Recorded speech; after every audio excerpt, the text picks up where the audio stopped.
Já tá online no YouTube, tá? Tá bom. Enquanto acho que vai levar uns segundos. Não tá. O João Antônio já tá aparecendo. Isso. E você também. Tá bom, obrigado, Então, Renato. Um abraço, tchau. Tchau. Oi, pessoal, boa tarde. A gente teve um probleminha técnico aqui. A gente teve que criar um novo link no YouTube, que aquele lá estava, por algum motivo, não aparecendo.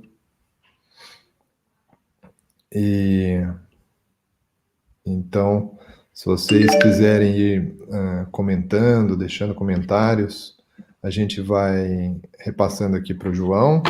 O João está entrando aqui na tela também. Boa tarde, João. Boa tarde. Muito obrigado pela sua palestra, sua disposição em compartilhar esse conhecimento com a gente. Os alunos, tanto da pós-graduação, como alguns convidados, devem estar assistindo já no link. Eu estou vendo que estamos recebendo já alguns comentários aqui no chat. Então, tem alunos tanto da Unicamp como de outros lugares do Brasil e, de repente, até de fora. Tá bom? Legal.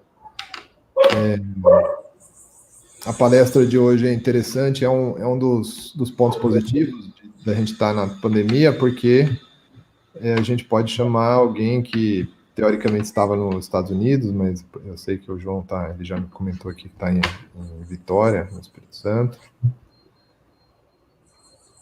Então, é o lado bom. A gente pode trazer gente que está tendo treinamento altamente qualificado, né, em Harvard, por exemplo. Então,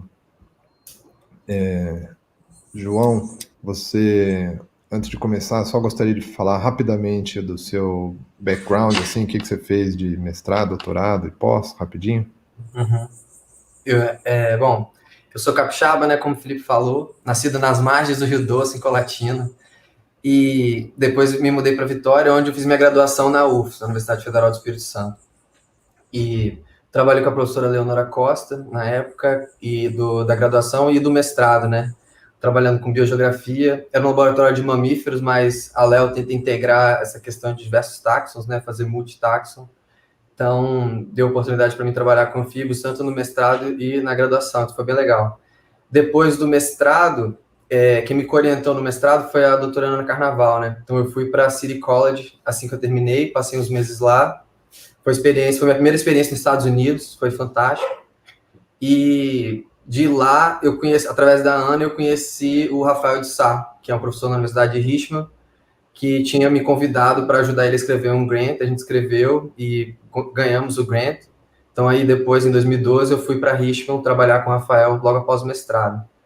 E nesse meio tempo, estou aplicando para doutorado e tal. Sempre tive vontade de ir para os Estados Unidos, né? Um pouco da influência da Léo e do Yuri e de outros professores da UFS que fizeram doutorado fora. Então, sempre queria ter essa experiência também. Então, aí consegui entrar no doutorado através do Ciência Sem Fronteiras com Alex Pyron, na Universidade de George Washington. Aí fiz meu doutorado lá e em 2017 terminei e aí já comecei o pós-doc em Harvard com o Scott Edwards e a Naomi Pierce e a Cris Miyake, que é também uma das supervisoras aqui no Brasil. Esse pós-doc foi fruto de uma colaboração que Harvard tem com agências brasileiras, né? Então, o interesse desse grant especificamente com a Fundação Lima especificamente. Então, o interesse é promover ciência aqui no Brasil, financiar projetos que promovam ciência no Brasil e que auxiliem na formação de profissionais brasileiros, como você disse, instituições de excelente qualidade, né? Nunca na minha carreira, em nenhum momento, eu achei que um dia estaria, por exemplo, numa universidade como Harvard. Então, foi uma conquista muito, muito grande para mim, assim, uma das coisas que eu vejo que realmente, se você tiver incentivo à pesquisa, né, você pode fazer com que as pessoas atinjam locais que elas nunca esperaram. O próprio doutorado, se eu não fosse Ciência Sem Fronteiras, não tinha nem entrado, porque fiz o TOEFL umas 4 vezes, não consegui a pontuação alta que a universidade pedia, mas aí vem o Ciência Sem Fronteiras e dá aquele empurrão e fala, vai, tenta aí, que eu sei que se o aluno for, né, responsável e tal, ele vai conseguir. Tudo deu certo para a gente estar lá hoje em dia. Legal, João. Obrigado, então. Então, você pode colocar a sua palestra, e a gente vai conversar mais após a apresentação, tá bom? Beleza. Pessoal do chat aí, deixem seus comentários, façam bastante perguntas aí, eu vou selecionando as perguntas e colocando aqui para a gente discutir depois, tá bom? Deixa eu colocar aqui. Só Isso, pra... agora. E aí, posso começar? Como é que é? Você quer fazer... Porque agora Não, eu não estou te vendo mais, né? Então, só estou vendo minha tela. agora eu vou sair daqui, vou deixar só você a apresentação e quando terminar a gente volta aqui nessa sala, tá bom? Ótimo, maravilha. Obrigado, João, e pau na máquina aí. Valeu. Bom, novamente, obrigado ao Felipe e à pós-graduação, né, pelo convite de apresentar os trabalhos que a gente tem desenvolvido recentemente. É um prazer falar para uma instituição de excelência como a Unicamp. Então, espero que seja informativo, né, para as pessoas que têm interesse nessa área de macroevolução e misturar um pouco de ecologia com filogenias. Espero que todos façam bom proveito e, por favor, se tiverem alguma pergunta, é só fazer no final aí que a gente vai ter o maior prazer de responder, né? Eu não sei se vai dar algum delay, às vezes eu tendo a falar um pouco rápido, então, no final, se alguém não entendeu alguma parte, pode pedir para que eu repita, que sem problemas. Então, a palestra de hoje é sobre macroevolução, né? Como eu falei um pouquinho no início, no mestrado eu trabalhei com filogeografia, e aí eu senti a necessidade de tentar entender um pouco mais como é que a gente consegue entender os padrões, né, da natureza, se a gente olhar várias espécies. Então, a macroevolução, ela trata disso, ela trata da variação da biodiversidade ao longo do tempo, espaço e entre as linhagens. Então, quando você está pensando em macroevolução, geralmente a gente tenta entender todo esse complexo de interações e fatores que podem afetar a biodiversidade que a gente observa hoje em dia e do passado também. Um ponto que eu gostaria de começar a destacar, que vocês vão ver muito ao longo da palestra, são as filogenias, né? Filogenia permite a gente explorar aspectos históricos da evolução e aspectos entre as linhagens. Geralmente, espero que todos tenham vendo meu cursor aqui, na filogenia, mas nas tips, né, da filogenia, a gente tem os processos que são mais analisados pelas análises de genética de populações. Enquanto quando você vai para o tempo, né, no passado, e milhões de anos, isso nesse caso, a gente começa a entrar no campo da filogenética comparada, né? Porque principalmente essas filogenias são utilizadas, elas são calibradas pelo tempo, então isso permite a gente ter essa perspectiva temporal de como que os acontecimentos de diversificação e extinção aconteceram. E, historicamente, né, filogenias têm sido muito utilizadas para análise de macroevolução, mas pouco na parte de genômica e genômica comparativa. Então, por exemplo, esse trabalho é de um dos meus supervisores lá de Harvard, o professor Scott Edwards, e o que eles mostram é que, geralmente, né, o que é feito, como é que é feito esse processo? Desculpa. Você cria um organismo, né, um organismo modelo em laboratório, e aí você observa um determinado fenótipo de interesse nesse organismo, e você vê como é que esse fenótipo varia de um para o outro e se tem uma base genética. Achando essa base genética, o que você faz? Depois você tenta validar a função desse determinada variação genética que você descobriu, usando diversas técnicas moleculares. E daí você vai ver se essa variação que você conseguir encontrar, ela está presente, né, em outros organismos, outras espécies, de outras famílias, etc., que seja o grau hierárquico que você queira considerar, se elas estão presentes nessas linhagens. O que, por exemplo, está sendo advocado hoje em dia, na verdade, é fazer um caminho inverso, e é mais ou menos o que eu vou mostrar para vocês hoje aqui, nesses dois trabalhos que a gente teve a oportunidade de publicar esse ano. Então, imagina se você coletar a informação de todos os organismos presentes na Terra, de um determinado característica de interesse. E aí você tem também a relação de ancestralidade entre as espécies, né? A relação hierárquica de ancestralidade entre as espécies, que é a filogenia, que é o que a filogenia representa. Então, a gente consegue ver, dado todo esse, né, arcabouço de informação que a gente tem, quais clados, né, quais grupos da filogenia são proximamente relacionados e herdaram uma característica que todos eles têm, que é totalmente distinta do restante dos organismos que você mensurou. Então, é como se fosse, na estatística, aqueles outliers. Só que na evolução, esses outliers podem significar uma transição que seja importante para a evolução daquela característica de interesse.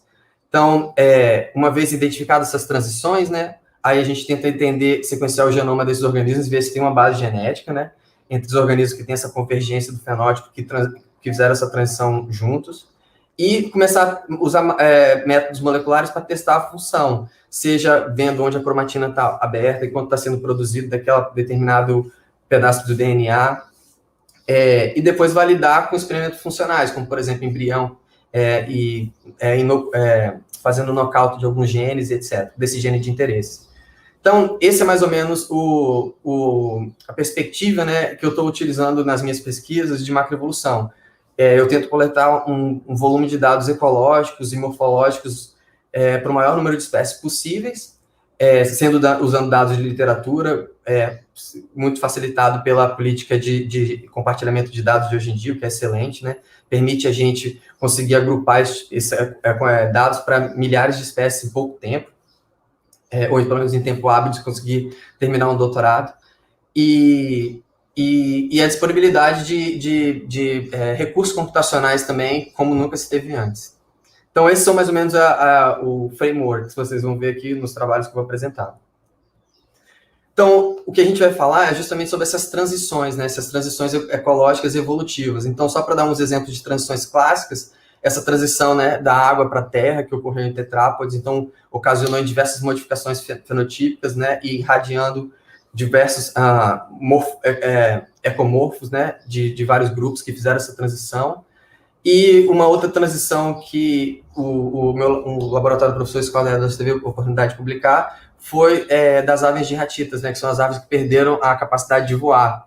Então, a cor das setas aqui, por exemplo, indica cada hipótese de perda e ganho do trait, né? Então, aqui é uma perda e um ganho, a hipótese, né, de uma perda e um ganho, a hipótese, o azul escuro, a hipótese de 3 perdas, e a hipótese em azul claro de 5 perdas do genes. E acho que essa é a mais suportável, porque para os tinamus, por exemplo, né, são as aves de ratita dentro desse clado que ainda tem voo. Então, eles ganharam a capacidade de voar. Então, esse trabalho sequenciou o genoma de diversos pássaros, encontraram a região do genoma que era responsável por essa perda dos órgãos, dos ossos, né, que são responsáveis por ajudar as aves a voar. E eles encontraram também os enhancers, né, que fazem com que essa modificação ocorra. Então, esse tipo de trabalho, por exemplo, é um exemplo desse trabalho eles não precisaram do método filogenético para identificar que isso era uma transição ecológica e evolutiva, né, na árvore da vida de aves, porque esse é um exemplo clássico. Então, o que a gente vai mostrar hoje são transições que não são tão óbvias. Então, como é que a gente pode usar dados, né, ecológicos e filogenias para tentar identificar essas hidden transitions, né? Então, uma que a gente vai falar hoje são essas transições relacionadas à comunicação, relacionada ao canto em sapos. Então, anuros são organismos, né, exemplos clássicos de comunicação através de sons vocais. O canto de anúncio, né, nos sapos é um dos principais métodos de reconhecimento da fêmea e também de conespecíficos, né, de defesa, etc., reconhecimento de território. Então, está sob forte pressão de seleção sexual. Então, a gente espera que ele varie, né, de maneira independente de qualquer restrição que exista. E no caso aqui, existe uma alometria, né, alometria acústica relacionada ao som. Então, esse é um trabalho que a gente publicou em fevereiro, inclusive o professor Felipe Toledo e alguns outros parceiros da Unicamp estão lá, que é a Sandra Gold. E, então, vai ser esse um dos exemplos. E o outro exemplo de transições é relacionado a microhábitat. Diversos organismos ao longo dos trópicos, né, fizeram essa transição de reproduzir em poças e lagos para plantas que acumulam água, são chamadas fitotelma ou fitotelmatas, né? Então, esses vão ser os 2 exemplos que a gente vai falar hoje e uma perspectiva futura de como chegar até na parte da base genômica, né, para essas adaptações. Porém, como eu havia falado desde a minha graduação, né, e no início do doutorado, eu vejo que a gente tem muito pouco conhecimento básico sobre as espécies, ainda mais num país mega diverso como o Brasil, né? E a região neotropical como um todo. Então, grande parte dos esforços, né, antes de entrar na parte de macroevolução, que eu tive como interesse de tentar avançar, é justamente avançar esse conhecimento biológico. Então, tive a oportunidade de publicar um pouco mais sobre o conhecimento de uma espécie ameaçada de extinção aqui do estado do Espírito Santo, publicar a lista de espécies, né, de localidades daqui do estado também, entender um pouquinho da filogeografia, de como as populações estão relacionadas. Então, aí já começou meu interesse mais por estimar árvores filogenéticas e tentar utilizá-las, né, para entender esses padrões de diversidade. E uma coisa que eu percebi é que existe muita variação dentro dessas árvores, né? Nesse caso, nesse trabalho, a gente trabalhou com gene mitocondrial. Então, algum desses trabalhos, né, que feito anteriormente, a gente tem dado continuidade. É um trabalho que a gente está fazendo em parceria com a Renata Pinani, que foi a aluna de doutorado da Fernanda Werneck, sequenciando milhares de genes para as populações de Dendroprosophis elegans, para tentar entender se essa divergência altíssima que a gente encontrou no mitocondrial, a gente também encontraria no DNA nuclear. E o que a gente, por enquanto, observa é que, na verdade, essa zona de contato, né, que a gente encontrou aqui também, ela é recuperada, porém, os quadros não têm tanta divergência como a gente esperava. Então, cenas dos próximos capítulos aí a vir. Além disso, cedo, né, ao fazer campo no Brasil, como qualquer outro biólogo de campo, a gente começa a perceber que existem muitas espécies não descritas, né? Inclusive, eu vou chamar a atenção para aqueles que gostariam de ser taxônomos, né? Que mais no final da palestra que existem oportunidades muito boas aí disponíveis, não desistam, né? Então, eu tive a oportunidade de trabalhar com os Chiasmocleides, em conjunto com o professor Rafael de Sá, lá na Universidade de Richmond, e publicar algumas espécies novas, né? Ajudar a entender um pouco mais das espécies e da diversidade de espécies desse gênero. Uma vez que a gente conseguiu, então, mostrar grande parte das espécies, a gente consegue entender um pouco mais da evolução morfológica, né? A gente tem essa espécie que a gente classificou como um subgênero por ser bem distinta de todas as outras Chiasmocleides. E aí tem grupos que têm similaridades que são presentes em todas as espécies de Chiasmocleides e outros grupos que têm outros. Então, esse grupo aqui tem redução de membros, né? E fusão de vértebras, esse aqui não. Então, assim, com a filogenia, né, a gente consegue começar a entender melhor como é que foi essa diversificação de caracteres e também termos biogeográficos, né? Os Chiasmocleides, por exemplo, ocorrem em diversos biomas da América do Sul, Cerrado, Mata Atlântica, Amazônia, e Chaco, e a gente percebe que os Chiasmocleides do sul da Mata Atlântica, eles são mais próximos de espécies do Cerrado e do Chaco do que da Mata Atlântica como um todo. Então, esse grupo do sul aqui, ele é mais próximo de grupos da Diagonal Aberta do que do outro grupo da Mata Atlântica. Então, a gente consegue entender como é que essa dinâmica de biomas da América do Sul moldou, né, a diversidade de genética, né, e as relações filogenéticas entre os organismos.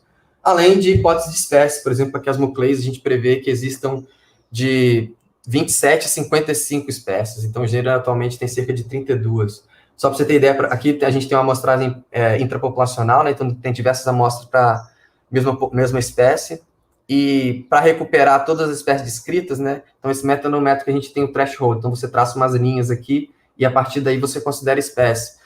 Então, a gente pensou, bom, beleza, qual o threshold que a gente tem que usar para recuperar, no mínimo, todas as espécies descritas? Aí, com esse threshold, a gente tem cerca de muito mais espécies de Chiasmocleides. Então, tem muito trabalho ainda para ser feito com esse grupo de organismos. João, deixa eu invadir um pouquinho aqui, aproveitar. Acho que o seu mouse não está aparecendo, mas tem aí uma ferramentinha de mouse. Isso, uma canetinha. Daí acho que e agora? Isso, agora está aparecendo. Ah, maravilha. Pô, desculpa, eu não sabia. Tranquilo, manda ver. Então, uma vez que eu comecei a coletar esses dados para diversas espécies, né, eu vi quão importante era entender a árvore da vida como um todo. Então, imagina se a gente tivesse, então, uma árvore com todas as espécies que você tem interesse em trabalhar. E aí você poderia sempre levar em consideração como é que essa dinâmica temporal afetou a diversificação das espécies e a diversificação do seu trait de interesse, né, da sua característica de interesse em estudar. Então, pensando nisso, no laboratório do Alex Pyron, né, ele teve a oportunidade de ganhar um grant chamado VertLife, que era coordenado pelo Walter Yates, que é um professor de Yale, e a gente ficou responsável, então, por construir a árvore de esquamata. Então, quando você vê a árvore mais colorida aqui, cheia de ramos, é porque é a árvore com todas as espécies esquamatas, na verdade, rinocefália, né, porque a gente incluiu o Sphenodon, e depois a árvore com menos ramos, a gente excluiu as espécies que não têm dado molecular, porque para construir essa árvore a gente usou umas técnicas de imputation, né, que eles falam, a gente imputou as espécies que não têm DNA, usando algumas restrições que o método permite, e a árvore depois com menos ramos são todos os organismos considerados em ameaçados de extinção. as cores dos ramos significam evolutionary distinctness, que é mais ou menos que, imagina um ramo, quanto menos descendentes ele tiver, maior é essa evolutionary distinctness. Então, indica quão único é aquele determinado ramo da árvore da vida. Então, beleza. Então, a gente agora tem esses diversos dados ecológicos disponíveis na literatura. Existem diversos grupos produzindo essas filogenias de larga escala. Então, imagina se a gente conseguisse coletar dado da frequência desse canto, né, de anúncio, que é um canto que está sob forte seleção sexual e natural, porque eu vou mostrar que diversos fatores do ambiente, né, também afetam como os anuros se adaptaram através da mudança da frequência. E se a gente conseguir coletar, porque geralmente quando os autores descrevem o canto, sempre é reportada esse dado, né, que é da frequência, especificamente a frequência dominante, que é a parte do canto de anúncio que tem maior amplitude. E geralmente é um caráter que é menos variável, se você olhar na literatura, né, autores descrevendo cantos individuais de uma espécie, ou então autores que avaliam trabalhos de larga escala de canto, né, cerca de centenas de espécies, sempre usam a frequência dominante porque é um caráter mais invariável dentro de espécies, mas porém variável entre espécies. Então, em sapo, existe já conhecimento que existe essa relação inversa do tamanho do corpo e da frequência. Então, quanto maior o corpo do indivíduo, isso acontece desde indivíduo até espécie. Então, dentro da mesma espécie, se você tem indivíduos de tamanho maior, esse indivíduo tende a ter cantos, né, com som mais grave, né, com a frequência mais baixa. Então, essa é uma relação conhecida dentro de anuros. O que a gente queria saber bom, dada a nossa observação, né, do ambiente, que existem sapos que cantam em ultrassom, como, por exemplo, são alguns sapos ranídeos do Sudeste Asiático, devem ter grupos que conseguiram escapar esse constraint, né, essa limitação que o tamanho do corpo impõe sobre o canto. Até porque o canto está sob forte seleção sexual, então a gente já espera que seja um caráter que consiga fugir essa limitação, né, escapar, é o nome que a gente deu nesse paper, né, allometric escape. Então a gente, beleza, vamos fazer esse trabalho, acho que seria legal entender. Não necessariamente a gente vai identificar qual mecanismo que está fazendo com que esses sapos, né, consigam escapar essa restrição do tamanho do corpo. Mas já é um início, porque desde então a gente identificado esses organismos, a gente consegue, então, fazer estudos morfológicos, né, e fisiológicos e genéticos, comparando organismos que fizeram essa transição e organismos que não fizeram essa transição. Então, essa mais ou menos foi a ideia do trabalho, né, quando a gente concebeu e se juntou para realizá-lo. Então, falar um pouquinho só de alometria para dar um background para todo mundo, né? Então, alometria são como as características, né, de criaturas variam com o tamanho. Então, aqui um exemplo clássico, né, a carapaça, né, de alguns caranguejos, assim como as puãs, elas variam com o tamanho. E isso não é só para esse exemplo, por exemplo, em morfologia, volume do crânio, né, varia com o tamanho corpóreo. Em termos metabólicos, organismos menores, por exemplo, mamíferos menores, tendem a ter taxa metabólica mais alta, enquanto organismos maiores tendem a ter a taxa metabólica mais baixa. Em ecologia, a mesma coisa. Organismos que têm maior tamanho de asa geralmente têm melhor performance de voo, assim como organismos maiores, né, tendem a ser melhor competidores comparado com organismos menores. Além de termos de fecundidade, por exemplo, em determinado grupo onde existe essa relação de tamanho do testículo com o tamanho corpóreo, também tende a ter maior probabilidade de fecundidade. E a frequência do canto, que foi o exemplo que eu citei em relação aos sapos, que a gente vai tratar hoje. Então, aqui, só para dar um exemplo em termos do canto, a gente tem a frequência, né, no eixo Y e a massa. Então, os trabalhos, geralmente, quando tratam de alometria, usam tanto massa quanto tamanho em si, né, tamanho corpóreo. Então, por exemplo, você vê que diversos organismos fazem parte dessa relação alométrica. Então, aqui a gente tem, né, uma curva, uma reta, nesse caso, que descreve a relação entre um organismo, a massa do determinado organismo e a frequência esperada da vocalização daquele organismo. E o mais interessante de tudo, para mim, quando eu comecei a estudar um pouquinho mais sobre isso, foi que, independente olha como contrastante é a morfologia, né, da laringe de um pássaro para a laringe humana. Existem similaridades, né, mas é bem contrastante se você pensa no organismo como um todo. E eles estão em pontos diferentes dessa reta, né, mas, ainda assim, existe a mesma influência, né, do tamanho corpóreo em pássaros, ela está na mesma relação para mamíferos, aqui nesse caso humanos. Porém, os equídeos, né, já tem essa laringe bem modificada, então existia uma certa inovação morfológica que aí fez com que eles fugissem dessa relação alométrica, né, dessa limitação alométrica imposta pelo tamanho do corpo na frequência. Assim como outros grupos de macacos, por exemplo, os barbados, né, tendem a ter um canto muito mais diferente do que esperado para o mesmo tamanho corpóreo, para macacos do mesmo tamanho corpóreo. Então, esse slide é para dar a noção para vocês de quão forte essa limitação do tamanho do corpo na frequência. Então, para o organismo conseguir escapar, tem que existir algo inovador, ou de alguma maneira, seja morfológico, seja comportamental, ou de desenvolvimento. Então, como é que a expectativa quando a gente está olhando os resultados, né? Porque esse tipo de resultado a gente espera que os padrões emerjam a partir dos dados, né? É diferente do que eu coletar um grupo de dados pequenos, onde eu fiz um experimento que eu já sei, vou fazer os testes e tenho uma certa expectativa. Nessa aqui, a gente tem algumas expectativas, né? Que são os nossos checkpoints do modelo. Então, se o modelo, por exemplo, eu falei dos sapos, né, de ultrassom. Então, se esses sapos não aparecerem como sendo algo único, é porque a gente tem que dar uma olhada no modelo, porque a priori eu já espero que isso já é único só de olhar toda a diversidade de sapos de anuros, né, que eu observo no ambiente. Então, esse é um checkpoint que a gente espera que para, de certa maneira, validar esse modelo, que é uma informação independente, né, é a informação da ecologia per se, do bicho. Então, a gente espera o quê? Que, vamos dizer que em branco aqui é o nosso background, né? É todas as outras espécies, e em cinza é o grupo que está mudando, né? Escapando dessa relação alométrica.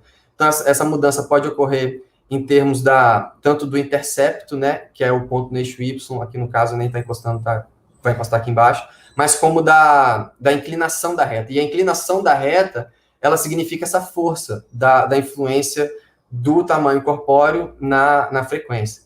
Então, se você tem uma reta, né, flat, significa que o corpo, independente do tamanho corpóreo que o organismo tiver, ele vai ter a mesma frequência do corpo. Então, significa que ele conseguiu escapar completamente dessa restrição do corpo, do tamanho corpóreo.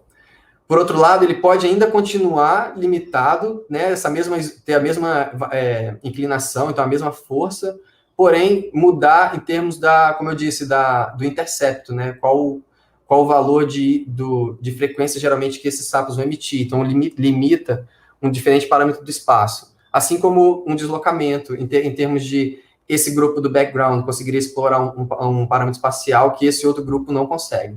Então, essa é mais ou menos quando a expectativa teórica, quando a gente analisa esse tipo de dado. Então, aqui, o beta significa a inclinação, né? Então, a inclinação é diferente, porém, aqui a inclinação é a mesma, que é diferente a força, né, da evolução do trait, assim como aqui tudo é igual, o que muda é só o deslocamento. Identificar essas diferenças em alometria não é uma tarefa trivial. Se você simplesmente olhar os organismos, né, e medi-los, como é que você define, esse grupo de organismos aqui eu vou fazer uma relação, eu vou fazer uma análise alométrica separada desse outro grupo que eu vou fazer desse outro grupo, como é que existe essa definição? Alguns autores tentaram fazer isso através de escala taxonômica, por exemplo, famílias. Então, essa autora aqui, o que fez foi, por exemplo, essa família aqui tem 90 espécies, então ela estimou uma relação alométrica para essa família.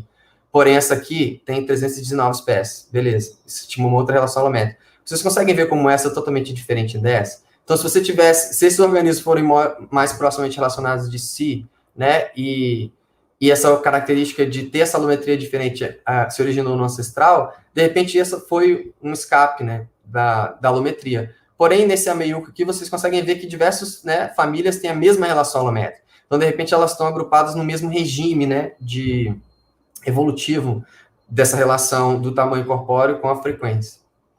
Então, a gente precisa de métodos que façam isso, que ajudem a gente a identificar esses padrões, né, ajudam a que esses padrões emerjam dos dados. E para sapo, já foi tentaram fazer algum tipo de análise similar. Então, aqui nesse caso, os autores, eles agruparam algumas por gênero, outros por subfamília, né? Então, assim, não é claro o nível hierárquico utilizado, então não foi o mesmo nível hierárquico. E, ao meu ver, todos esses grupos aqui, eles estão na mesma ainda relação alométrica, um pouco, talvez, deslocando, né, no parâmetro espacial, como, por exemplo, as ranas aqui, mais aqui abaixo do gráfico, enquanto outros organismos, como, por exemplo, Ilide, né, mais aqui em cima. Mas, enfim, não foi incorporada a filogenia, então, para tentar entender, né, esse aspecto temporal dessa mudança da alometria. Então, o canto em sapo, né, ele, de maneira geral, foi utilizado já nesse tipo de análise, só não foi incorporada a filogenia e um método mais robusto para identificar esses escapes. Então, o nosso trabalho ele tenta trazer esse avanço, né, e identificar esses hidden shifts, como eu mencionei. Então, o canto de sapo, ele é uma característica oportuna porque ele é espécie específico, ele é inato, então não tem aprendizado como em pássaros e mamíferos, então as diferenças que a gente está observando lá, elas são herdadas, e o canto, né, ele está submetido a essa relação alométrica com o tamanho. Então, falar um pouquinho do fatores que podem influenciar diferenças em cantos de anuros, né? É sabido que o barulho ambiental, né, o environmental noise, o background noise, pode afetar o canto de sapos. Então, por exemplo, a gente tem aqui na América do Sul, né, a evolução de sapos, por exemplo, que usam o movimento dos membros para sinalizar para a fêmea, além do canto, né, e o canto ser muito mais alto do que a frequência do barulho do local onde eles vivem. E os sapos no Sudeste Asiático, né, que cantam em ultrassom para se comunicar e atrair a fêmea. Eles também vivem em ambientes que têm esse background noise, então ambientes de corredeiras, e esse background noise é um fator ecológico que pode afetar essas variações no canto. Então, de repente, alguns desses grupos que a gente identifica, pode ser que eles cantem em corredeiras. Todos os grupos que cantam corredeiras, então, devem ser identificados como sendo um escape, né, da alometria? Não necessariamente, porque também vai influenciar como é que é a estrutura filogenética desses clados, né? Então, não necessariamente você se identificou um grupo, né, que o barulho do ambiente foi o potencial fator de seleção para que eles escapem da alometria. A razão que outros grupos também não necessariamente tenham que ser em relação à estrutura filogenética. Além disso, pode existir interferência, né, de uma espécie na outra e mascarar o sinal, então isso interfere como uma espécie comunica com a fêmea e pode prejudicar os eventos de reprodução e com isso potencialmente levar à extinção local das espécies e desencadear outros eventos, né, ecológicos evolutivos. Um desafio, né, de identificar essa relação de interferência em diversas espécies de anuros é que existem apenas estudos pontuais. Então, a gente tem estudos, por exemplo, dessas duas espécies, a Alobates femoralis e a Merega trivitata. Porém, é bem desafiador conseguir fazer, né, de uma comunidade como um todo e tentar integrar isso com variáveis ambientais e canto até de outros organismos, como, por exemplo, invertebrados. Um avanço que tem sido feito nessa área, para tentar entender um pouco melhor, são esses gravadores passivos, né, do ambiente, que a gente vai conseguir adquirir pelo menos um volume de dados imenso, que daí sim a gente vai começar a pensar em ideias criativas de tentar entender esses efeitos, né, da interferência em um grande número de espécies, para daí a gente poder incorporar esse tipo de informação em análises macroevolutivas. Além disso, a estrutura física do hábitat, né, organismos que cantam em locais fechados, como, por exemplo, a estrutura florestal, ou em organismos abertos, tendem a ter barreiras diferentes de transmissão do som. Então, é esperado que grupos de espécies cantando nesses ambientes, né, tenham diferentes fatores de seleção associados ao canto. Então, potencialmente, a estrutura do hábitat pode ser um fator ecológico que afete essas diferenças na alometria acústica entre espécies. Em termos de processos evolutivos que podem afetar essas diferenças na alometria do canto, está relacionado à diversificação, né? Então, durante a radiação adaptativa, é esperado que as espécies não só tenham alta taxa de diversificação, mas também a diferenciação fenotípica seja muito rápida e abrupta. Então, pode ser que como o canto é um fator, né, de comunicação e muito importante para a reprodução dos organismos e identificação, pode ser que nessa radiação, né, nesse boom de diferentes fenótipos, pode ser que tenha influenciado o canto e o fenótipo afetado seja o canto. E, então, a alumetria acústica, esses grupos que radiaram, eles podem ser recuperados como sendo um escape. Então, essa é uma das hipóteses que a gente tem em relação a um driver, né, um fator evolutivo. E em termos, então, uma vez coletado todos esses dados, né, como é que a gente analisou? Então, a gente, no final das contas, teve pouco mais de 2.000 espécies, né, canto, né, de frequência dominante do canto para pouco mais desse número de espécies, para cerca de 293 gêneros e 42 famílias de anuros. Como eu disse, a gente já mostrou a frequência dominante média, que é reportado nos trabalhos, assim como o tamanho, né, a gente chama de rosto cloacal, né, em anuros médio. Então eu vou falar tamanho do corpo, mas na verdade a gente está medindo a distância do nóstril até a cloaca. E o sítio de canto, porque o sítio de canto, a gente espera que seja uma característica, né, que interaja tanto com o canto, com a frequência, quanto com o tamanho corpóreo, porque, como eu disse, o organismo, de repente, cantando em algumas partes do estrato ou no chão, pode ser que isso afete a frequência e como o som é dispersado. Além disso, o tamanho corpóreo talvez limite alguns organismos a ocupar certos sítios. Então, a gente tinha essa hipótese de que o sítio de canto poderia ser um fator que está, né, afetando também esses escapes da alumetria acústica. Então, a gente utilizou uma filogenia calibrada, né, pelo tempo de anuros, que foi publicado pelo Walter Yates e o Alex Pyron poucos anos atrás, e reduzida, né, a gente depois removeu das espécies que não estavam mostradas. Então, a gente tinha, no final das contas, esse número de espécies na filogenia. E a gente usou esse método bayesiano chamado BIO, que é um método que usa esse Reversible Jump, MCMC. O que significa isso? Significa que uma vez que o método a análise está rodando, ela usa esse Reversible Jump para pular entre cadeias e evitar esse local ótimo e tentar identificar, né, potenciais e tentar misturar essas cadeias. Então, a gente tenta mostrar um parâmetro espacial gigantesco para daí saber que padrões que emergem dos dados. Esse método, por exemplo, foi utilizado para entender se existia escape, né, em termos de taxa metabólica e tamanho corpóreo. Como eu falei anteriormente, quanto menor o tamanho corpóreo, maior a taxa metabólica. Por exemplo, é o que vocês veem aqui, em mamíferos, né, a taxa metabólica é super alta, enquanto o tamanho corpóreo não necessariamente é o maior, está bem baixo, é menor aqui. Então, aqui tamanho corpóreo. Desculpa, aqui é a inclinação, né, então a força dessa alometria.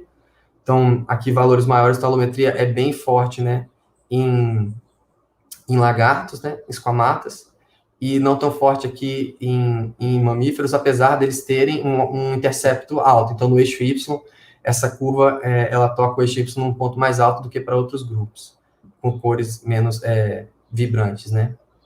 Então, enfim, esse método poderia também, então, ser utilizado para o nosso propósito, que é identificar esses escapes, né, na alometria acústica. Deixa eu só ver como é que está meu tempo aqui.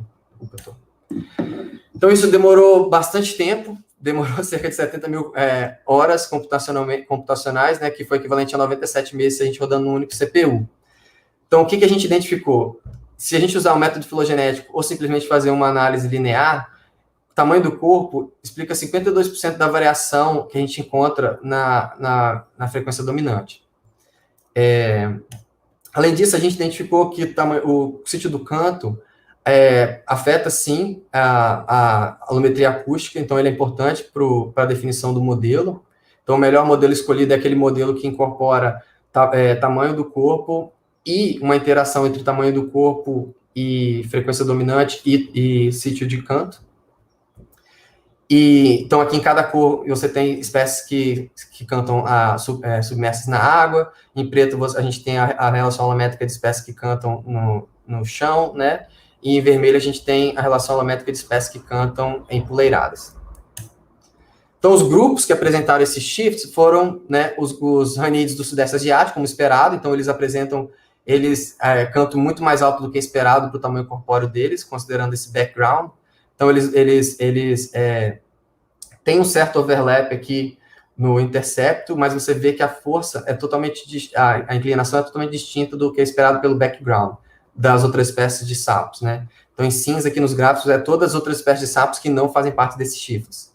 Então, aqui é uma estimativa pontual, né, da inclinação e do intercepto, enquanto que aqui a gente incorporou essa variação estimada pelas análises bayesianas. Então, você vê que existe muita variação nessas estimativas, mas algumas coisas a gente pode identificar, como, por exemplo, esse escape, né, da relação holométrica para os outros nesses ranídeos, e em alguns outros grupos, como os sapos venenosos, né, Dendrobatidie e Aromobatidie, aqui dos ranídeos da região da Ásia também, e da América do Norte, e os Dendropisófilos daqui da América do Sul tem também uma relação holométrica totalmente diferente desses outros grupos. Então, como eu disse, os anfíbios do Sudeste Asiático que cantavam em ultrassom eram os nossos check do modelo. Então, beleza, o modelo identificou eles, ótimo. E identificou também outros hidden shifts, que a gente não esperaria somente ao olhar os dados. Então, a gente teve que combinar os dados quantitativos das características com a filogenia. E o mecanismo específico para a ocorrência desses shifts são ainda incertas, né? No sapos do Sudeste Asiático, a gente sabe que eles contam em corredeira, então muito provavelmente foi essa seleção natural né, que o barulho do canto influencia barulho ambiental influencia sobre o canto. Porém, nos outros ainda não é muito claro. Existem algumas hipóteses, mas é tudo muito ainda preliminar, né? Bom, vamos dizer, os sapos venenosos, de repente, podem cantar mais alto do que outros, né? O intercepto mais alto, por exemplo, porque eles são venenosos. Então, você, ao cantar, você anuncia o predador. Então, de repente, por ser venenoso, você consegue escapar essa pressão de predação do predador e cantar alto que for, entendeu? Mas isso é puramente especulativo ainda nesse ponto. Então, como é que são as direções futuras desse trabalho? A gente, como esses sapos, eles têm, né, a estrutura craniana e facial bem distinta, né? A gente, de repente, os genes estão ligados os genes que variam são relacionados a essa região. Pelo menos foi isso que foi notado, né, em humanoides, que diversos genes relacionados à face influenciaram a estrutura da laringe e todo o aparato vocal.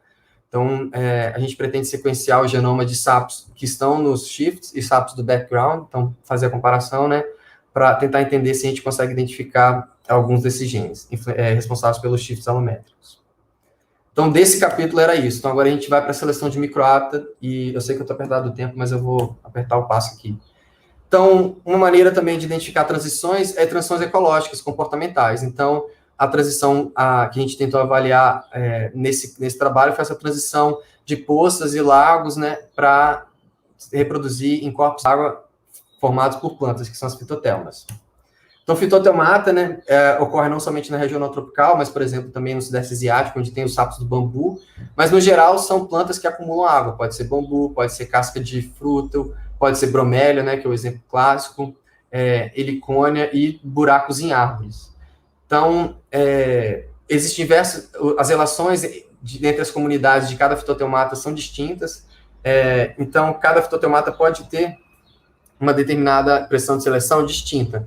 Porém, ao fazer essa transição do corpo d'água maior para um menor, para um ambiente de mais competição, que são as porras, para menos competição, que é a fitotelmata, todos esses organismos convergiram a reproduzir em corpos d'água distintos. Então, de certa maneira, a transição para a fitotelmata representa a convergência evolutiva, né, relacionada ao comportamento reprodutivo para anuros. Então, aqui é só para exemplificar um desses sapinhos, Crossodactyloides. Zexonia é um leptodactylide. Leptodactylide é uma família, né, sul-americana, e existem sapos gigantescos, como, por exemplo, os leptodáctilos, são terrestres, produzem em poças d'água temporárias, mas existem também um gênero de Crossodactyloides, que todas as espécies reproduzem fitotelmata, especificamente bromélias. E, diferente dos leptodáctilos, uma coisa que acontece é que eles reduzem o número de ovos também, dado a limitação do espaço. Então, essa é uma adaptação fisiológica, né, e morfológica que esses organismos tiveram que desenvolver. De maneira geral, os processos que ocorrem, né, nesse microcosmos, que são as fitotelmatas, são amplamente desconhecidos, porém, existem diversos trabalhos que estão tentando né, ampliar o conhecimento desse microhábitat, como, por exemplo, foi um dos trabalhos do professor Guilherme Beck e Felipe Toledo, em conjunto com seus alunos, tentar entender como é que as variações, né, na temperatura afetaria o microbioma e as interações desse microbioma com os sapos dentro da bromélia. E, como acho que era de esperar, né, é alarmante. Então, isso pode acontecer, sim. Um dos objetivos desse trabalho que a gente desenvolve com os bichos fitoteumata é justamente também tentar entender a ecologia termal. De repente, a gente espera que os bichos de fitoteumata sejam mais, tenham a limite termal mais restritos do que espécies que, por exemplo, reproduzem poças e lagos. Então, essa é uma hipótese que a gente gostaria de testar. Então, beleza, para fazer esse trabalho, a gente fez o mesmo processo que o trabalho anterior. A gente foi na literatura e usou dados de campo de museu para, então, codificar ao longo dos organismos neotropicais, né, quem que poderia ser considerado como fitoteumata e não fitoteumata. Então, ao longo dessas buscas, a gente conseguiu classificar 168 espécies como fitoteumata, de um total de pouco mais de 3 mil espécies neotropicais, e 10 famílias, né, num total de cerca de 26 famílias do neotrópico. E aqui é só o exemplo, né, da diversidade de alguns desses organismos. Então, são organismos que possuem morfologias, né, contrastantes. Então, não é igual aos anólios, por exemplo, nas Antilhas, que fizeram convergência com um determinado microhábitat e você consegue identificar o fenótipo que aquele hábitat né, selecionou. Então, aqui nas fitoteumata, a gente ainda está investigando o que poderia ser quais seriam as adaptações, né, que uma vez feita essa transição, todos os organismos, de repente, herdaram. A redução no número de ovos é uma delas, mas essa é só uma delas, gente. Gostaria de entender mais. Então, aqui é só meu slide para vocês, né, a diversidade de fitoteumata. Então, a gente tem fitoteumata de diversos locais, aqui do Equador, do Brasil, enfim, Brasil também, Amazônia, aqui da Mata Atlântica. Esse aqui é a primeira espécie de Dendroxophis, né, desse gênero sul-americano que é específica de bromélia. Então, uma vez quantificado esses dados, né, o que a gente fez? Beleza, vamos tentar entender, então, agora como é que essa evolução aconteceu ao longo da árvore. Então, seria fitoteumata uma nova oportunidade ecológica, né? Porque é diferente do ambiente onde os sapos, né, de maneira geral, você imagina que os sapos se reproduzam. Então, poderia ser um ambiente que, uma vez ser feita essa convergência, todos os organismos poderiam, então, herdar esse tipo de comportamento e se reproduzir simplesmente dentro de fitoteumata. Então, a gente espera que fitoteumata, por fornecer abrigo, né, e um ambiente com menor competição, aumente a sobrevivência das linhagens que fizeram essa transição. Então, no curto tempo, aumentaria a sobrevivência. E no longo espaço de tempo, poderia aumentar a especiação, dado que, né, essas plantas estão separadas, né, alopatricamente distribuídas em grande parte ao longo da paisagem. Ou fitoteumata poderia, na verdade, aumentar as taxas de extinção, e as espécies, na verdade, têm uma dificuldade muito grande de se adaptar a esse tipo de ambiente, então seria mais fácil fazer essa transição e para ambientes mais generalistas, como eu disse, de poços e lagos. Por que isso? Porque, como eu disse, são ambientes muito contrastantes. Imagina uma espécie que coloca centenas de ovos, ter que depois fazer essa mudança para fitoteumata, né, para um ambiente bem restrito. Então, pode ser que essas taxas de extinção sejam altas dentro das espécies que fizeram a transição para esse microhábitat. Ou então, porque você está dependendo de algo mais. Então, ao depender de uma planta, essa planta por si só já tem as pressões de extinção associadas, né, ao hábitat dela. Então, você estaria adicionando as pressões de extinção que existem já, né, das linhagens como um todo de sapo, as pressões de extinção de uma planta. Então, isso também poderia aumentar as taxas de extinção para esses sapos que se especializaram nesse microambiente. E, então, no longo prazo, o fitoteumata poderia ser considerado uma evolutionary dead end, que a gente chama, né, que uma vez que os sapos fizeram essa transição, eles poderiam ter altas taxas de extinção associadas e altas taxas de reversão para ambientes mais generalistas. Então, como é que a gente faz esse tipo de análise? Precisa de uma filogenia, e como eu disse, dessa matriz de caractere, de codificação de fitoteumata não fitoteumata, e a gente usa modelos, né, evolutivos para tentar estimar, a partir da filogenia, essas taxas de especiação, extinção, e as taxas de transição, tanto de não fitoteumata para fitoteumata, e a reversa, né, de fitoteumata para não fitoteumata. Porém, pedir demais para um método, né, só mostrando esses dois tipos de dados, sem tentar entender nada mais, né, da evolução, tentar identificar, ok, me disse isso aqui tem diferença de especiação ou extinção, porque muitas coisas podem afetar a especiação e extinção das espécies. E, além disso, quando uma determinada evento acontece, né, uma inovação surge, ou então seja ecológica ou morfológica, se necessariamente essa inovação está relacionada à diversificação e não outros fatores. Então, um exemplo que eu vou dar fora de anfíbios é a evolução do carpelo, né, em plantas. Então, ela ocorreu em todas as plantas angiospermas, né? Então, será que isso estaria associado à imensa diversidade de angiospermas? Isso a gente não necessariamente pode afirmar. Angiospermas se adaptaram a diversos ambientes na paisagem, né, e ao longo de biomas e etc. Então, muitos outros fatores podem afetar essa alta taxa de diversificação e diversidade das angiospermas. Além disso, pode ser que uma determinada característica neutra que não tem efeito nenhuma da diversificação, você não consegue discernir o efeito dela de uma característica mais complexa dentro do processo de diversificação das linhagens. Então, um exemplo que os autores que mencionaram isso deram é o seguinte: eles pegaram o nome em latim das espécies. Então, minha característica, né, para saber se influencia a especiação ou a extinção das espécies, vai ser o tamanho do nome em latim, ou seja, a priori você já sabe que isso é uma hipótese esdrúxula, que você não deve encontrar relação alguma, né, de uma coisa com a outra. E, na verdade, o que eles encontraram foi um efeito significativo do tamanho do nome das espécies, em latim, relacionado às mudanças da taxa de especiação e extinção. Então, isso mostra uma patologia do método, né, dos métodos, desse tipo de método, que a gente chama de Speciation Extinction. State Speciation Extinction.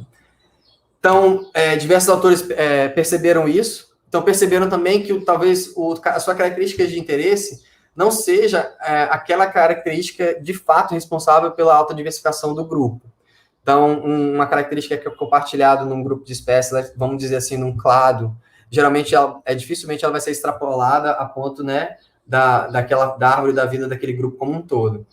E geralmente a adaptação, né, e a evolução de uma característica está intrinsecamente relacionada a diversos outros fatores que podem afetar a diversificação dessas espécies. Então, esse tipo de bias, né, de certa maneira, de viés, tinha que ser incorporado no método de alguma maneira. Então, foi isso que esses autores, né, o Jeremy Bellew e o Brian Muir, fizeram quando eles desenvolveram esse método chamado RICE. Então, esse método leva em consideração que existe uma característica não mensurada dos seus organismos que pode influenciar a diversificação. E talvez toda essa diversificação diferente está associada a essa característica. Então, aí mostra que o seu trait focal não é um trait que tem nenhum efeito na macroevolução das espécies. Então, aqui, só para dar um exemplo para vocês, em verde, né, é um grupo, em azul outro grupo, que tem uma outra característica, e aqui em vermelho essa característica não mensurada. Então, é o que eles chamam desse hidden trait, né? Então, nesse exemplo, na simulação, eles mostram que o hidden trait tem uma taxa, né, de diversificação muito mais alta do que os traits mensurados. Então, aqui são um grupo de espécies que não possuem aquela característica, aqui que possuem a característica, e aqui que possuem a característica não mensurada. Então, esse método veio a sanar aquela patologia que eu havia dito da diversificação não está associado ao seu trait. Então, você consegue identificar isso hoje em dia. Além disso, esse método permite estimar uma taxa heterogênea ao longo da árvore. Então, não considera que essas taxas de diversificação elas são homogêneas. Então, permite essa variação dentro de cada clado. E o que motivou eles a fazer esse trabalho foi um trabalho anterior, publicado por esse mesmo grupo, que tentaram estudar essa característica chamada Akenia, eu não sei a tradução para o português, mas, de maneira geral, imagina um pistache, né, ou então essa flor de girassol. Então, são sementes que possuem essa característica. Então, em vermelho, aqui, na filogenia, tem as plantas, né, que possuem essa característica, e em cinza, plantas que não possuem essa característica. Então, eles fizeram essa análise de diversificação e estimaram as taxas de especiação e extinção para essas linhagens. E o que eles perceberam é que as linhagens que possuem essa característica possuem a taxa de diversificação muito mais alta do que espécies que não apresentaram essa característica. E a mesma coisa, existiram transições, e você tinha uma tendência maior, né, de ter transições de não ter para ter do que o contrário. Porém, eles observaram que esse clado aqui, particularmente, ele compõe grande parte da árvore. Então, essas altas taxas de diversificação poderiam estar associadas a clados específicos, e não a todos os clados, porque, por outro lado, você vê que esse clado aqui tem ramos muito longos, então você não é esperado que nesse tipo de padrão filogenético, você tem essa alta taxa de diversificação. O que é esperado é nesse tipo aqui, por exemplo, ramos muito curtos, né, e diversos ramos proximamente relacionados. Então, o que eles fizeram? Eles usaram esse novo método para entender essas nuances, né, dentro dos dados. Então, o que eles observaram usando esse método antigo, que era o BISC, né, que é Binary State Specific Extinction, eles recuperaram o mesmo resultado que eles recuperaram antes. Alta taxa de diversificação associada às espécies que possuem o trait e baixa taxa de diversificação às espécies que não possuem o trait. Porém, quando eles utilizaram o método deles, eles veem que, na verdade, alguns grupos que também não possuem o trait têm alta taxa de diversificação. Então, eles conseguiram identificar, devido a essas inovações do método, né, essa complexidade dos dados. Então, foi esse método que a gente utilizou para tentar entender essa variação na taxa de diversificação de organismos que fizeram essa transição para fitoteomata comparado com organismos que não fizeram. Então, como é que como eu disse, o método quantifica a taxa de especiação, extinção e as transições, né, para organismos que não possuem a característica e que possuem a característica, e essa inovação que o RISC, né, fornece, estimar esses hidden traits. Então, a gente tem um hidden trait para bichos que, como se eu não tivesse observado, né, e o hidden trait para observado. Então, isso é um pouco, de certa maneira, pode ser obscuro a primeiro ver para pessoas que não estão familiarizadas ao método, mas, de fato Então, esse parâmetro aqui, em diversos dos modelos que eu construí, eu removi, mas em alguns modelos eu deixei, porque aí a gente consegue comparar, como esses modelos são nested, né, a gente consegue comparar utilizando métricas para saber qual modelo seria mais adequado aos dados. E o RISC, ao invés de otimizar parâmetros simplesmente de extinção e especiação, o que ele otimiza é uma relação entre os parâmetros. Existem alguns trabalhos na literatura que advogam que dissociar essas duas taxas não é uma coisa que a gente consegue fazer com muita facilidade, né? Então, pode ocasionar muito erro na estimativa. Então, é melhor que estime essa relação entre as variáveis. Então, a gente otimizou esse net turnover, né, que é a soma da especiação com a extinção, e a extinction fraction, que é a divisão da extinção pela especiação. Então, no total, eu não vou descrever cada modelo, que é meio maçante falar sobre isso. Então, o trabalho está publicado no Evolution hoje em dia, então, quem tiver maior curiosidade, a gente pode comentar também no final. E meu tempo também está acabando, então eu vou dar continuidade. Então, foram no total 47 modelos, né, combinação de modelos, variando esses parâmetros. 7 deles são aqueles modelos construídos naquele método antigo, só para ter certeza, né, absoluta que não levar em consideração a heterogeneidade da filogenia e esse hidden trait poderia ser potencialmente beneficial. E a gente utilizou, então, 35 modelos do RISC, que incorporam essas variações, né?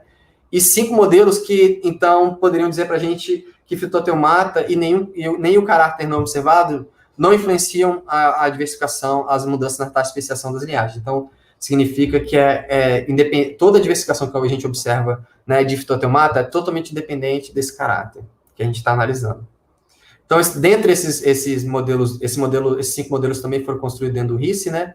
Então, dentro desses 40 modelos, como eles variam? Eles variam em termos de como as taxas de fração de extinção e net turnover entre as características, né, desde o 0, do 1, do A, B e B, se elas são, a gente fala, restritas a serem iguais ou variar. Então, mais ou menos é isso que eles... E a mesma coisa para as taxas de transições. Então, só para dar um exemplo, né, bem rápido, de um dos modelos chamado suicídio, que foi desenvolvido por esses autores aqui em 2015. Então, essa é a maneira como o modelo varia. A gente assume que essas taxas de turnover são iguais entre não observado e observado, e para esse não observado hidden, né? E esse aqui é 0. Lembra que eu falei que às vezes não faz sentido colocar esse aqui? Então, por exemplo, desse modelo a gente eliminou esse parâmetro. Então, enfim, e aí considerou essas taxas entre os hiddens, a gente desconsiderou, e também desconsiderou as transições para esse tipo de característica. Então, enfim, essa foi a maneira que a gente construiu os modelos, a gente variou de maneira que biologicamente faria sentido, e o modelo, ao longo de todos esses 47 que a gente comparou, que teve maior suporte, foi esse modelo chamado Suicide-4, que aí ele considera o quê? Que as taxas dentro de não fitoteomata para fitoteomata observado seriam iguais, assim como as taxas de turnover de não observado, né, hidden, para observado hidden também seriam iguais. E as taxas de fração de extinção para todos esses seriam diferentes, e a gente não teria essas transições. Porém, a gente teve alguns modelos que foram subótimos. Na verdade, um modelo que foi subótimo, né? Então, esses dois modelos em conjunto explicam grande parte dos dados. Então, esse outro modelo subótimo, de que maneira que ele varia? Ao invés de considerar todas as frações de extinções distintas, considera que dentre os três que são hidden, elas seriam iguais. Então, o RISC também permite que a gente combine esses dois modelos, o ótimo e o subótimo, para daí os resultados finais incorporar fazer essa média de modelos, que isso é uma coisa interessante, já para a gente não assumir, né, porque esse modelo aqui, apesar dele ter recebido um baixo valor, ele ainda pode ser um modelo melhor, no final das contas, do que esse. Então, na verdade, a gente tenta incorporar essa potencialidade, né, ao unir eles e estimar uma média. Então, esse foi como a gente identifica os padrões macroevolutivos em termos de especiação e extinção. Em termos das nossas hipóteses de evolução do caráter, né, de fitoteomata de maneira geral. Então, se fitoteomata foi beneficial para a especiação desses grupos, a gente espera que ela tenha uma origem e dessa origem radiar vários grupos. Então, a gente vai estimar poucas origens, né? Ou então, se ela afetou a alta taxa, resultou em alta taxa de extinção, a gente vai esperar que existam várias origens para daí, porque várias origens e várias extinções para daí explicar o número de bichos fitoteomáticos que a gente observa hoje em dia. Então, essa é uma medida chamada Noto. Então, TARS, a gente está tentando entender se fitoteomata tem tamanhos de ramos mais longos ou mais curtos do que bichos não fitoteomatas. Então, essa é uma medida estatística que foi estimada também. Além disso, existe a hipótese que fitoteomata, né, se sofrer alta taxa de extinção, que eles estejam distribuídos ao longo da filogenia, né, mais espaçadamente. Então, é isso que essa medida aqui tenta capturar. Quão espaçado na filogenia as espécies fitoteomata estão. Então, para testar essas hipóteses, a gente tem que simular dados, né, utilizando aqueles modelos macroevolutivos que a gente desenvolveu anteriormente. Então, a gente simulou 100 filogenias usando todos os modelos amostrados, e para cada filogenia a gente estimou, gerou, né, simulações de distribuição de características, e depois a gente estimou as medidas filogenéticas dessas simulações para daí comparar com o dado observado. Vamos supor, uma determinada medida, vamos dizer TARS.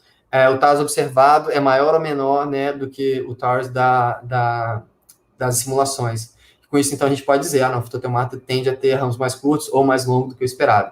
Então, algumas análises são esse two tails que a gente fala, né, ou como essa do TARS, ou então só um one tail, como, por exemplo, essa do número de origens. De novo, diversas simulações later. A gente conseguiu, então, identificar que a gente rejeitou totalmente modelos que não consideram essa característica afetando as taxas de especiação e extinção. Então, definitivamente, fitoteomata afeta a diversificação de anuros neotropicais, que possuem essa característica. E o melhor modelo, como eu disse anteriormente, já dei um spoiler alert, né, foi esse Suicide 4 e 5, e 6, desculpa. E como é o modelo 4, que é o mais suportado, né? Ele já tinha descrevido, né? Então, ele varia em termos da fração de extinção, porém, o turnover entre observado e hidden é igual. Então, o que a gente vê aqui, por exemplo, em termos de extinção e especiação dentro, né, do observado, é que fitoteomata tem uma taxa de extinção mais alta, de especiação, desculpa, mais alta, né, do que não fitoteomata, apesar de ser um valor baixo, e tem uma taxa de extinção mais baixa do que organismos não fitoteomata, o que ocasiona no chamado net diversification, que é especiação menos extinção, mais alta para fitoteomata se comparado a organismos não fitoteomata. Então, essa aqui é a história do caráter, né, que a gente estimou a partir desse melhor modelo macroevolutivo. Então, em vermelho estão as origens de fitoteomata. Então, a nossa hipótese é que fitoteomata tenha, né, não fitoteomata seja a origem da árvore de anuros neotropicais, e daí evoluiu nessas linhagens ancestrais e ocorreu diversas reversões, né? Então, esse modelo estima 14 origens e 115 reversões, então houve um número de reversões muito mais altas, conformando, de certa maneira, com aquela hipótese de dead end, né? Então, se você tem alta taxa de extinção e diversas taxas de reversão, porém, a nossa extinção foi mais baixa. Então, ainda não está muito claro se fitoteomata é uma dead end, né? Nesse caso. A gente sabe que afetou as taxas de diversificação, mas ainda não dá para classificar isso. Então, a gente vê que a net diversification, que é a extinção, ou, desculpa, especiação menos extinção, é mais alta para organismos fitoteomata de maneira geral do que para organismos não fitoteomata. Né? Aqui no eixo Y a gente tem as estimativas e no eixo eixo X a estimativa, no eixo Y o número de espécies. Então, existem espécies, sim, que têm uma estimativa similar, a questão é que as fitotomatas estão restritas a esse parâmetro espacial com o número de net diversification mais alto. Então, a gente pensou, e se a gente olhar dentro de cada família, né, poderia observar algumas diferenças, e aí, o que a gente observou é que a maioria das famílias que possuem organismos fitoteomata, né, que são cerca das 10, os organismos fitoteomata tendem a ter uma net diversification, né, então aqui fitoteomata e não fitoteomata nessa coluna, mais alto do que organismos não fitoteomatas, exceto em bufonides, né, os sapos, per se, né, os sapos de clássicos. Então, eles não fitoteomata, tendem a ter a net diversification mais alta do que não fitoteomata. Do que fitoteomata. Por que isso? A gente ainda não sabe, mas a gente imagina que sapos, né, o bufonide de maneira geral, são organismos bastante robustos, né, e geralmente as linhagens que fizeram essa transição, elas têm tamanho corpóreo e são mais esguios do que os grupos irmãos. Então, pode ser que seja muito custoso ter essa mudança corpórea. Então, por isso, então, o fitoteomata pode não ser, na verdade, um fator que poderia aumentar as taxas de diversificação em bufonídeos, devido a essa restrição do tamanho. Então, aqui é só plotando os dados, né, da tabela, então a gente vê que existe alguns organismos não fitoteomata, né, também possuem alta taxa de diversificação, porém, a média, se levada em consideração dentro da família, é muito mais baixa. E em outras famílias, não, é muito mais alta, mesmo levando em consideração todos os outros organismos, né, assim como tipo microelide, leptodactylide, e etc., aqui em Calgastoride também. Então, no final das contas, o que a gente concluiu? Que, então, essa especialização para fitoteomata, ela afeta a taxa de diversificação de sapos neotropicais? Sim, afeta. Então, eles possuem taxa de diversificação mais alta do que organismos reproduzindo em outros microhábitats, né? E, por outro lado, a gente consegue dizer se é uma radiação adaptativa ou uma evolutionary dead end? A radiação adaptativa, provavelmente não, porque a gente espera que ocorra uma geração de um grande número de espécies, né, e uma disparidade fenotípica muito grande, o que a gente não observa nesses fitotomatas. Então, isso ainda está no ar, a gente ainda tem que seguir. Então, os trabalhos futuros nessa linha, né, de estudar, entender um pouco mais a fitotomata que a gente tem feito como eu disse, sequenciamento do microbioma, né, e a análise de metal pesado, que é o trabalho da mestranda, né, Juliana Alves, orientada pelo Dr. Rodrigo Ferreira e por mim. Então, a gente está fazendo essas análises químicas e sequenciando o microbioma dessas bromélias ao longo do gradiente aqui latitudinal do Espírito Santo. E, além disso, eu quero tentar entender um pouco mais da estrutura genética, né, relacionada a essa especialização. Alguns trabalhos mostram que organismos especializados podem possuir estrutura genética diferente dentre, né, organismos especializados. Eles possuem diferentes estruturas genéticas, como foi mostrado para essas borboletas aqui. Então, existem borboletas especializadas em formigas, em plantas, nos dois, e borboletas que foram extremas, que começaram a comer essas formigas. Então, esse foi um trabalho que a gente se espelhou para, de repente, seguir nessa direção futura. E, além disso, um componente forte dessa linha de pesquisa é a existência desse projeto Bromelígenos, que é um projeto de citizen science, né, e divulgação científica que a gente tem para promover o conhecimento sobre essas interações animais-plantas e tornar mais próximo das pessoas como que, né, mudanças antrópicas podem afetar drasticamente a população desses organismos, que uma vez removido bromélias da mata, você pode estar retirando, né, o ambiente que aquele organismo estava acostumado a reproduzir. Então, basicamente, para concluir, né, a palestra, o que a gente fez nesses dois trabalhos foi essa primeira caixa aqui, desse novo approach que o Scott e coautores propuseram, né? Foi identificar essas transições. Então, a gente viu que essa transição em fitoteomata, ela é importante, ela afeta a diversificação dos anfíbios. Ainda não é claro como, né, os mecanismos e, de maneira geral, a fisiologia, como afetou a fisiologia e a morfologia, mas o primeiro momento é identificar se é importante ou não para a evolução dos organismos, e isso a gente fez. Assim como identificar esses grupos que fizeram essas transições da alometria acústica. Então, o fenótipo de interesse aqui, no caso, era a frequência e tamanho do corpo. Então, eles diferem do restante dos organismos. Então, agora, os próximos passos usufruir, né, dessas tecnologias novas, que são o sequenciamento de DNA. Então, por exemplo, Hoje em dia, né, você consegue comprar um desses sequenciadores de nova geração e ter na sua mesa para sequenciar genomas. Então, isso torna fácil levar para o país que você vai coletar e já gerar todo o dado lá mesmo. E daí seguir para métodos mais complexos, testes funcionais, etc. Mas aí é mais à frente.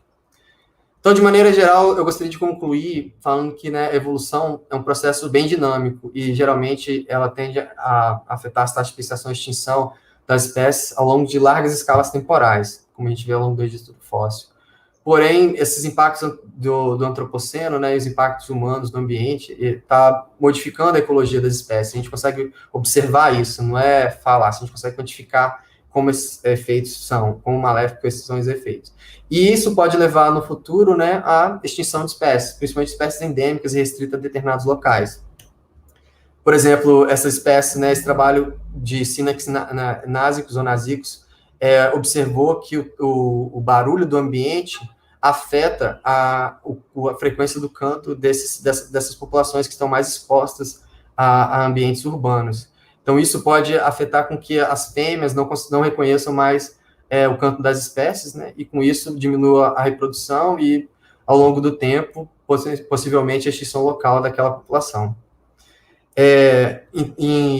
Outro fator, né, desmatamento, e principalmente nesse caso aplicado aos trabalhos que eu apresentei, remoção de bromélia. Bromélias são organismos que demoram muito para chegar na fase adulta, cerca de alguns registros de 10 anos, né?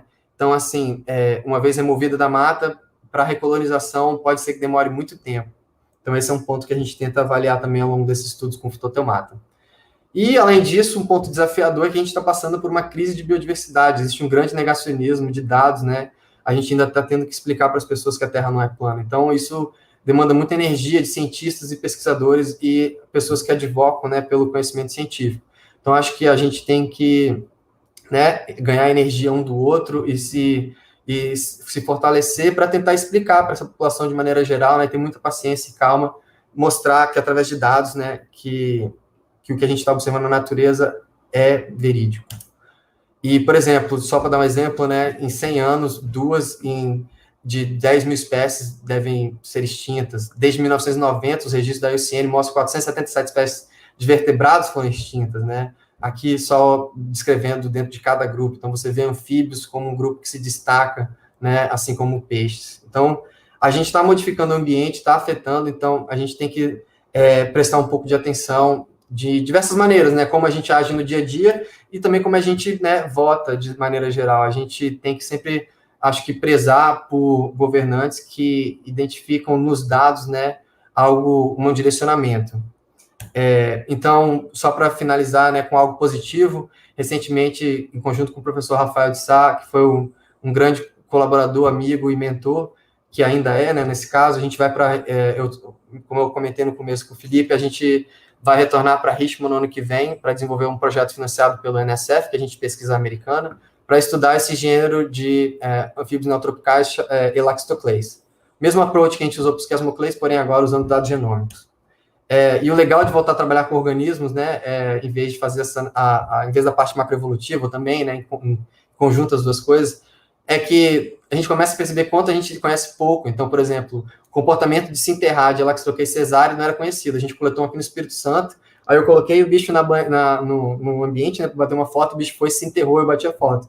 Aí, uma notinha de história natural. Então, como o conhecimento básico ainda é muito importante. E esse é um grupo muito complexo, então a gente vai depender de colaboração de diversos parceiros, né, do Brasil e na América do Sul.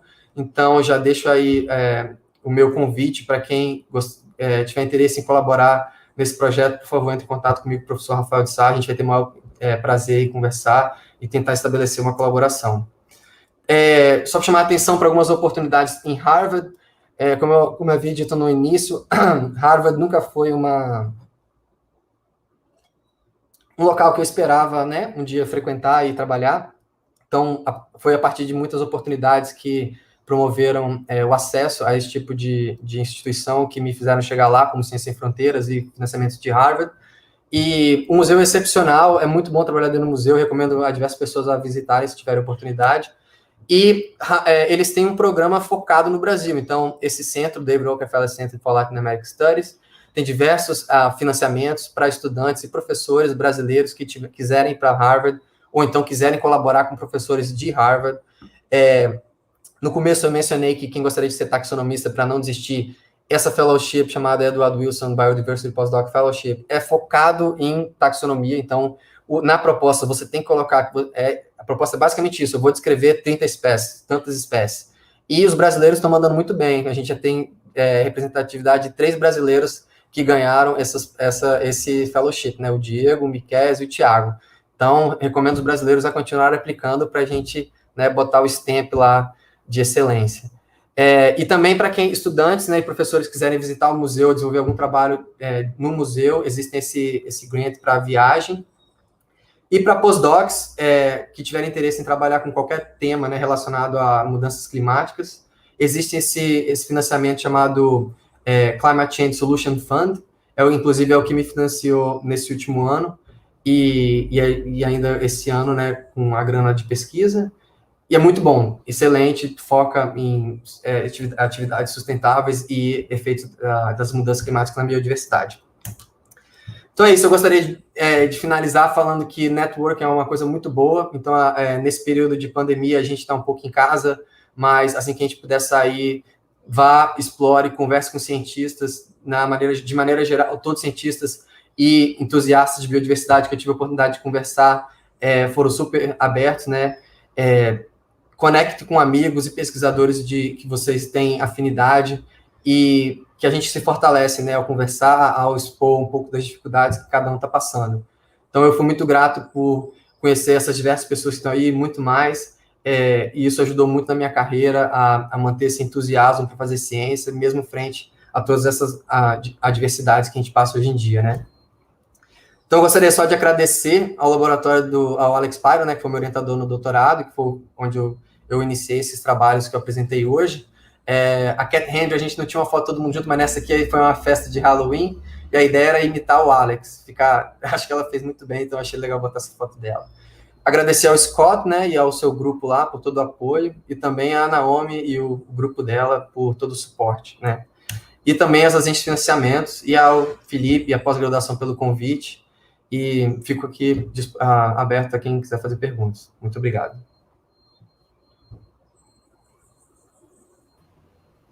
Obrigado, João. Desculpa por passar do ponto um pouco. Tudo bem, eu atrasei também, aí você também teve o direito de atrasar e tá todo mundo já com fome. Muito obrigado pela palestra, excelentes os seus trabalhos, né? Eu vou colocar aqui uma perguntas que fizeram. Tá aqui na tela, não sei se você está conseguindo ver. Sim, agora eu fechei isso. Agora, beleza. Então, a Maria quer saber se seria possível analisar o efeito das plantas na vocalização, por exemplo, na frequência dos cantos dos bichos, de bromélia, por exemplo. Entendi. Sim, essa é uma coisa muito interessante. A gente, inclusive, acho que a resposta é sim. E a gente está, inclusive, botando esses gravadores passivos, né, que gravam o ambiente, o barulho do ambiente, no meio de bromelial, assim, né, bromeliais, e para tentar ver como é que essa estrutura da vocalização dentro, né, do ambiente de bromélia. E a gente pode comparar, por exemplo, também, então, a partir daí que a gente tem esse dado, como é que é o canto de organismos que cantam de oco de árvore, por exemplo. O oco de árvore, no primeiro trabalho eu não falei, mas, por exemplo, uma espécie que canta dentro de oco de árvore, ela emite uma vocalização. Se ela estiver fora desse oco, talvez a vocalização tenha uma frequência diferente. Porém, quando a gente analisou, geralmente essas espécies estavam vocalizando dentro do ambiente. Então, se o oco de árvore fosse um fator que poderia, né, de maneira geral, fazer com que a espécie escapasse a restrição alométrica, então mostraria que um determinado fitoteumata, né, um fator de seleção que está fazendo com que, ajudando essa espécie a escapar esse constraint. Mas não foi o caso. Então, eu acho sim que seria bem legal, uma das coisas do trabalho da fitoteumata que a gente pretende fazer é analisar separadamente cada fitoteumata, cada tipo de fitoteumata. Então, como é que é a diversificação em bichos de bromélia? Por quê? Porque bromélia bromélia com tanque, né? O tanque é uma adaptação, é uma inovação adaptativa, surgiu cerca de 10 milhões de anos em bromélias, né? E E a gente tem vários grupos de sapos que, na verdade, são bem mais antigos do que 10 milhões de anos. Por exemplo, Phyllogetes, Dendrophrynis, Crossodactyloides são cerca de 30, 25 milhões de anos a diversificação inicial, né? Então, todos esses organismos fizeram a transição para a bromélia. Dendrophrynis, se eu não me engano, uma outra espécie, eu acho, que ainda reproduz em poço. Então, existe algo associado que é intrínseco a cada tipo de fitoteumata. Nesse primeiro trabalho, a gente ainda não conseguiu abordar isso. Mas isso é algo que a gente quer fazer e muito provavelmente a gente vai fazer já incorporando a diversidade global de fitoteumata. Porque nesse caso, nesse trabalho, a gente só usou os bichos neotropicais, né? Obrigado pela pergunta, muito boa. Tem mais uma relacionada, acho que você até que respondeu ela durante a palestra, mas olha, ela pode ser reversível, né? O bicho pode voltar a um ambiente mais generalista, isso você já comentou um pouco, né? Existe, na verdade, a gente observou uma alta taxa de reversão, né? A gente ainda não consegue, né, bater o martelo por quê, mas a gente imagina que seja isso. Em alguns grupos, por exemplo, como bufonídeos, né? Eles têm uma restrição do tamanho do corpo para habitar, de repente, algumas fitoteumatas. Então, essas transições, e ao longo, por exemplo, quando emergiu na base de bufonídeos, né? Quando essa característica surgiu, fitoteumata, né? Pode ter ocorrido reversões e somente Dendrophrynis ter ainda herdado. Então, pode sim, diversos fazer a reversão. A gente tem alguns outros grupos menores de espécies, por exemplo, dentro de Synax. Existem vários grupos de Synax que são de bromélia, por exemplo, né? São de fitoteumata. Mas Synax, de maneira geral, não. Então, essas reversões, sim, pode acontecer. Geralmente são associadas às altas taxas de... A gente fala que essa adaptação, talvez, para a bromélia, requeira muito esforço da espécie, né? Não esforço per se, mas, tipo, mudanças fisiológicas, morfológicas, adaptativas, etc., né? Por exemplo, os girinos pode ser diferentes, né? Você tem um ambiente diferente para o girino nadar. O girino tem que nadar para cima em um espaço muito limitado para nadar na horizontal, né? Então, isso tudo pode estar associado a essas reversões. Legal. Muito bom. Eu tenho, na verdade, várias perguntas para você, desde lá da primeira coisa que você mostrou de Dendropissophus elegans e outras coisas, de bromélias também, mas eu acho que eu vou deixar para conversar com você pessoalmente, daí a conversa vai longe. Eu achei legal que você mostrou essas oportunidades de ingresso, né, em Boston. Então, eu acho que as pessoas, às vezes, têm essas top 5 as universidades mais difíceis de entrar, são difíceis de entrar na graduação, mas nem tanto depois na pós-graduação, né? Então... Exatamente. A grande parte dos pesquisadores, inclusive o NSF, né, que é a agente de financiamento dos Estados Unidos, eles querem que você coloque broader impact, né, que é o que eles chamam, né, que é tipo, como é que o seu projeto vai promover diversidade, né, vai agregar em termos do social, formar melhores cientistas. Então, eu sei que tem a dificuldade, né, o desafio do inglês, tal, de falar, mas desde alunos de graduação e mestrado, peçam ajudas a colegas, aos orientadores, né, como escrever um e-mail, porque até nisso, diversos orientadores, né, diversos supervisores nos Estados Unidos têm essa noção de que eles convivem com pessoas internacionais de diversos países, então eles têm essa noção da dificuldade da língua, né, da dificuldade de se mover para um outro país, então vão tentar acomodar da melhor maneira possível todas as dificuldades que o aluno, pesquisador possa encontrar, né? Então, procurem dentro de universidades, procurem mandando e-mail especificamente para os pesquisadores, que as oportunidades existem, ainda mais num cenário, né, que a gente está hoje em dia com corte de verbos aqui no país, mas ainda assim o Brasil é um país que tem alta diversidade e merece ser estudado por muitos anos ainda. Então, existem diversos financiamentos lá para estudar aqui. Então, eu, como de maneira geral, fui muito beneficiado por esse tipo de estratégia, eu tento sempre ajudar alunos, a gente aprova o projeto lá e vem fazer campo aqui, tenta levar alunos junto, já integra esse campo do financiamento como por exemplo, foi o campo do mestrado da Juliana, foi financiado com essa verba de Harvard. Então, isso é só um exemplo, eu sou um de milhares de exemplos que existem lá. Então, procurem, não fiquem tímidos de entrar em contato. Legal, João. Então, acho que o pessoal aqui, a gente teve um momento aqui, teve quase 80 pessoas assistindo a sua palestra. Legal. E se o pessoal quiser depois entrar em contato, pode procurar o próprio João, ou me procura, eu ponho vocês em contato.